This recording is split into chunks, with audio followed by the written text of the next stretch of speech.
Algumas pessoas muito caras ao meu convívio partiram para o plano espiritual. Primeiro, o meu segundo filho, depois, uns 4 anos e meio depois, minha mãe, e uns 5 anos depois, meu marido. Depois da perda do meu filho, eu tive um problema de depressão. Depois eu tive síndrome do pânico e depois eu tive toque. A Rádio Boa Nova e a TV Muito Maior, elas são aquela companhia da qual você precisa e que te leva para a frente e te põe para cima nos momentos em que você procura respostas.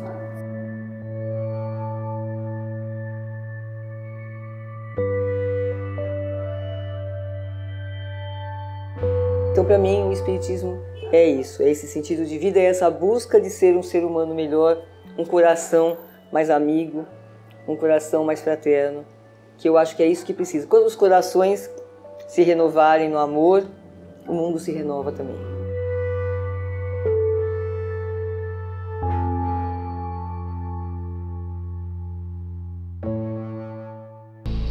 As raízes da violência contra a mulher. Meu pai era uma pessoa muito violenta, né? Então ele espancava a gente de várias formas. Ele espancava a gente com cacetete. Minha mãe submissa. A mulher sempre foi vista como ser de segunda categoria, subordinada ao pai, ao marido, aos irmãos. É o mundo patriarcal. O feminicídio é um qualificador do crime de homicídio. E o Mundo Maior Repórter de hoje vai falar sobre feminicídio e cultura do estupro. Eu sofri abuso sexual quando eu era pequena, de uma pessoa de dentro da minha família. Evolução espiritual e a cultura do estupro. Isso é de um primitivismo fora de série. Quando nós nos deparamos com uma situação de violência e de profundo sofrimento e temos essa concepção de que não existe nada ao acaso, isso pode parecer, em algum momento, às vezes o espírita pode parecer alguém que está indiferente ao sofrimento. Um crime que atenta exclusivamente contra a vida de centenas de mulheres em todo o mundo. Ambos pouco discutidos na sociedade, a cultura de estupro e o feminicídio calam a voz de milhares de vítimas que sofrem diariamente com essa realidade.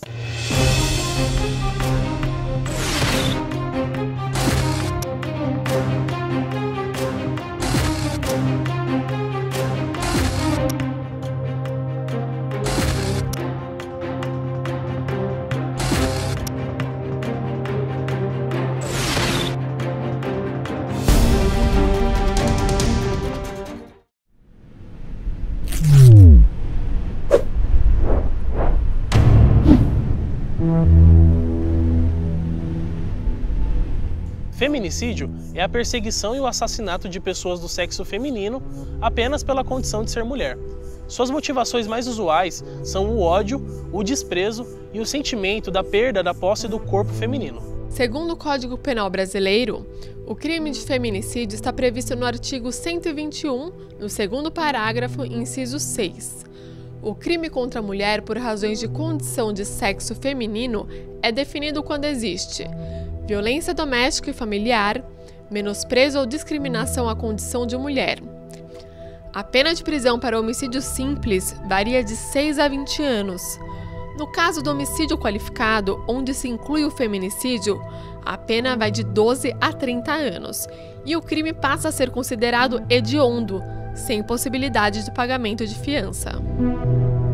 A pena ainda pode ser aumentada de 1/3 até a metade, se o crime for praticado durante a gestação ou nos 3 meses posteriores ao parto, contra pessoa menor de 14 anos, maior de 60 anos ou com deficiência.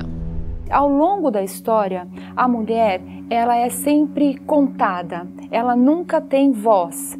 E hoje, na contemporaneidade, isso passa a se transformar e a mulher começa a dizer, né? Inclusive refutar os absurdos que por muito tempo foram consolidados pelo homem. Culturalmente, isso foi criando uma ideia, uma impressão que a mulher estava numa posição inferior.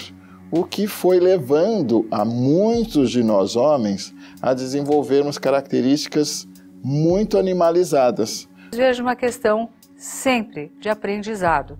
E o corpo masculino mais forte e o corpo feminino mais frágil deveriam se complementar de tal maneira que houvesse uma união, uma integração de funções planetárias. Isso não é uma questão de débito da espiritualidade, mas isso é uma questão cultural que devemos, em relação à espiritualidade, a busca do conhecimento. Mesmo com a inclusão do feminicídio ao rol de crimes hediondos, o Brasil segue em quinto no ranking de países que mais matam mulheres. Em primeiro lugar está El Salvador, em segundo a Colômbia, em terceiro a Guatemala e em quarto, logo antes do Brasil, vem a Rússia. Eu me envolvi com uma pessoa que me agrediu da maneira que eu nunca imaginava ser agredida. Vivi uma história que eu nunca pensei viver, que é a agressão psicológica. Eu acho que a mais simples e a mais leve era lixo, que eu era um lixo, que eu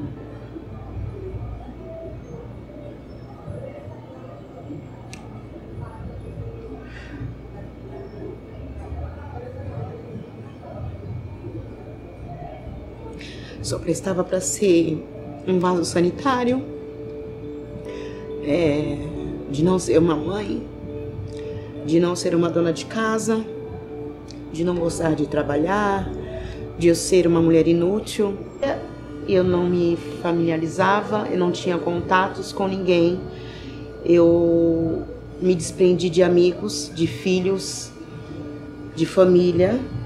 Eu vivi em 4 paredes com essa pessoa, isolada do mundo, sem poder falar no telefone, sem ter rede social, sem ter ninguém.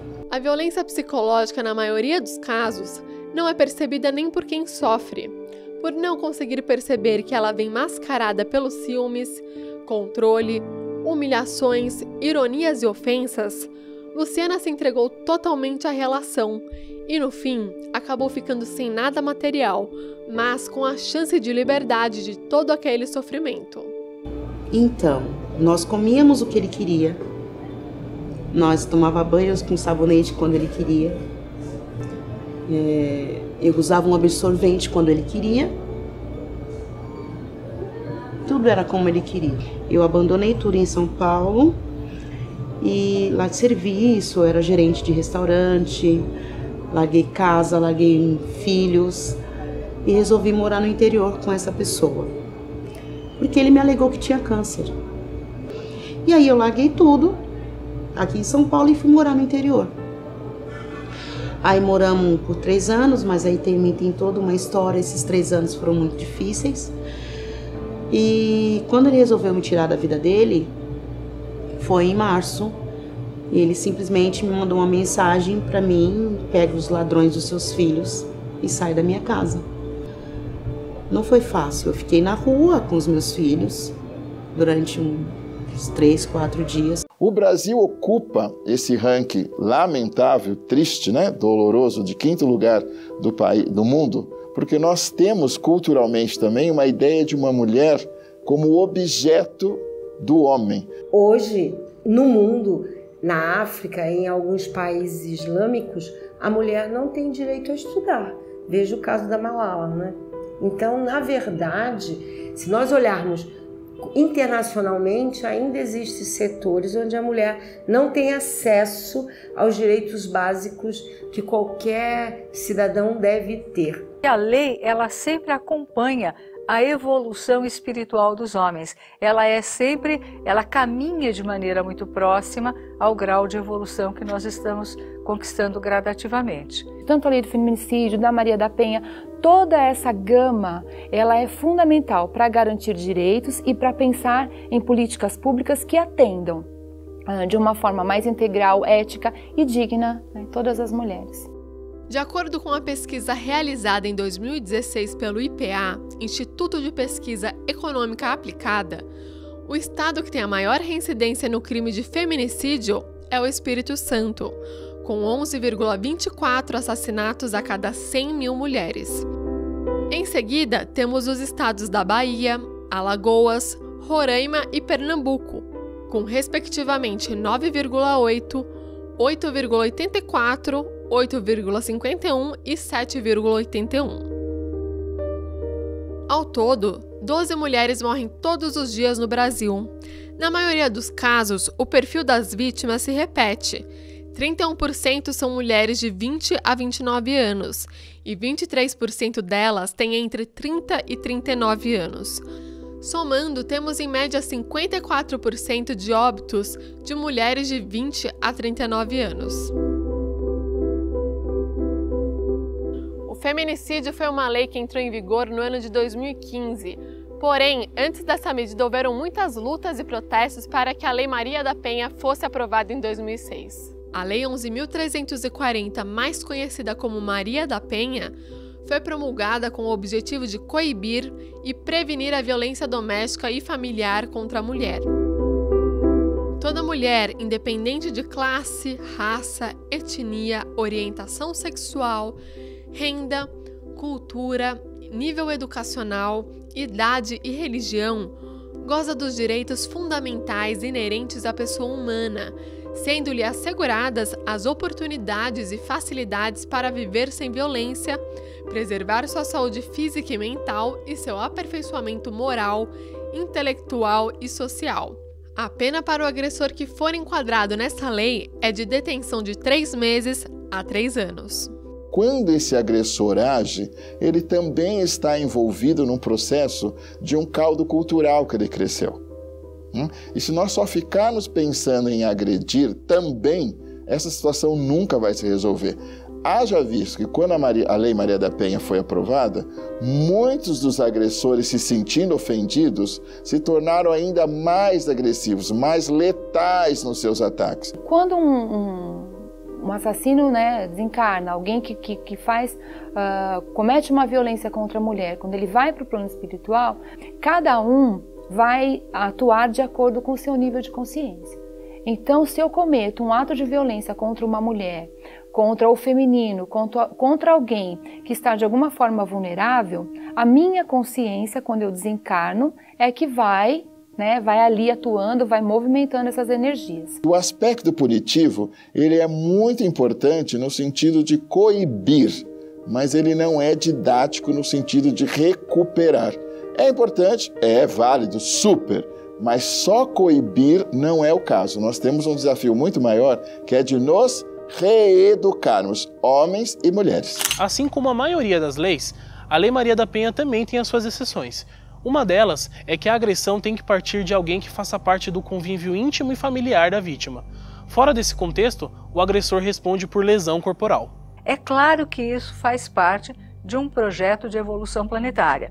Agora, não entendo que esteja no projeto reencarnatório de nenhuma mulher a agressão, sofrer a violência. Ela transforma essa vivência no mecanismo, no instrumento que ajuda milhares de centenas de mulheres pelo mundo inteiro. E essa experiência nós deveríamos trazer para a nossa vida. Quando ela dá um grito, Maria da Penha grita em nome de muitas mulheres. E muito interessante também, mulheres de todas as classes sociais. Uma mulher que sofre violência, ela não pode ser vista apenas sob o ponto de vista físico que ela sofreu violência. Ela tem que ter um apoio psicológico, ela tem que ter o apoio da assistência social, ela tem que ter o apoio da saúde, ela tem que ter o apoio da Secretaria de Habitação. Então a Lei Maria da Penha trata muito bem disso, né? Quer dizer, não basta dizer mulher sofreu violência. É uma democracia, infelizmente, né? Mas é uma democracia. Apanha da madame a doméstica. Apanha a mãe, a filha, a avó, né? Toda figura feminina submetida a essa violência que alguns homens imprimem em relação às mulheres. No próximo bloco, entenda o que é a cultura do estupro e como ela começa. Não saia daí!